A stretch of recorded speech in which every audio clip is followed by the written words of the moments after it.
Hello সবাইকে, আশা করি তোমরা সবাই খুব ভালো আছো। আমিও খুব ভালো আছি। তো দেখো, আজকে ফ্লিপকার্ট থেকে চলে আসলো আমার বাড়িতে বড় একটা পার্সেল। তো এটা দেখো, আমি তো আনতে পারি নাই, ধরে ভারী ছিল খুব। তো এখানে দেখো আদিল নিয়ে আসলো পার্সেলটা।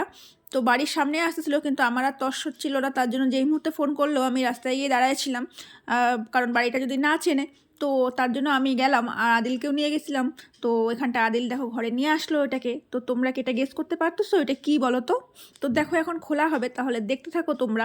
এই জিনিসটা আমাদের একটা আছে, কিন্তু সেটা একটু পুরানো হয়ে গেছে বলে আরেকটা নেওয়া হলো। যেহেতু তোমরা তো জানোই, আমি তোমাদেরকে বলছিলাম যে আমরা সুন্দরবন যাব। তো সেই যাওয়ার জন্য কিছু তো শপিং করতেই হয়, তো তার মধ্যে এটা ছিল প্রথম শপিং।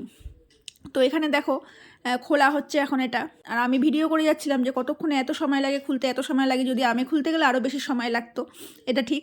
তো দেখো এখানে খোলা হচ্ছে। তো দেখো কি এর ভেতর থেকে বের হচ্ছে। আশা করি তোমরা দেখে এটা বুঝতেই পারছো কি। তবুও দেখো খোলার পরে জিনিসটা কেমন।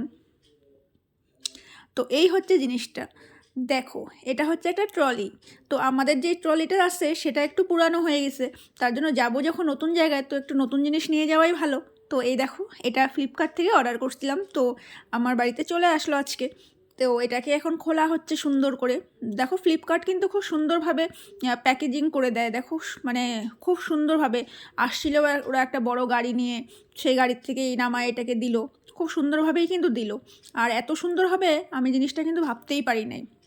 আমি ভাবছিলাম ছোট হবে, তারপরে দেখি না, মিডিয়াম সাইজ অর্ডার করছিলাম। তো দেখলাম যে ভালোই, আমার আর মার দুজনের জামা কাপড় খুব ভালোভাবেই এঁটে যাবে এটাতে। তার কালারটাও দেখো, কালারটাও খুব সুন্দর। তো দেখো এখানটায় খোলা হচ্ছে, ভেতরটাও খুলে দেখতে হবে। তো ভেতরটাও আমরা খুলে দেখে নিচ্ছি। বেশ সুন্দর, কিন্তু আমার তো কালারটা খুব পছন্দ হয়েছে। আর এই দেখো, ভেতরটাও বেশ অনেক বড় স্পেস, বেশ ভালো মতোই আমাদের জামা কাপড় সব এঁটে যাবে। তো তোমাদের আমার এই ট্রলিটা কেমন লাগলো এটা কিন্তু অবশ্যই আমাকে কমেন্ট করে জানাবা। আর আমরা কবে সুন্দরবন যাচ্ছি, কে কে যাচ্ছি, সেটা তো সুন্দরবনের ব্লগেই তোমরা জানতে পারবা। তো যাই হোক, সুন্দরবনের কথা আজকে আর বলবো না, আজকে এই ব্যাগটাকে নিয়েই বলি। তো আমার কিন্তু এই ব্যাগটা খুব ভালো লাগলো। সবথেকে বড় কথা, এর কোয়ালিটিটা কিন্তু খুবই ভালো। আর এখানে দেখো, আমাকেও দেখাই যাচ্ছে যে এইভাবে নিতে হয়, এইভাবেও নেওয়া যাবে, এইভাবে এটা লক খুলতে হয়, লক করতে হয়। তো লক সিস্টেমটা বেশ ভালোই লাগলো। যদি এখন সমস্ত ট্রলিতে এরকমই লক নাম্বারিং, তো এখানে সেটাও দেখাচ্ছিল আমাকে। এক কথায় খুব সুন্দর কিন্তু জিনিসটা। তাহলে আজকে ভিডিওটা এখানেই শেষ করি, দেখা হবে পরবর্তী কোনো ভিডিওতে। টাটা।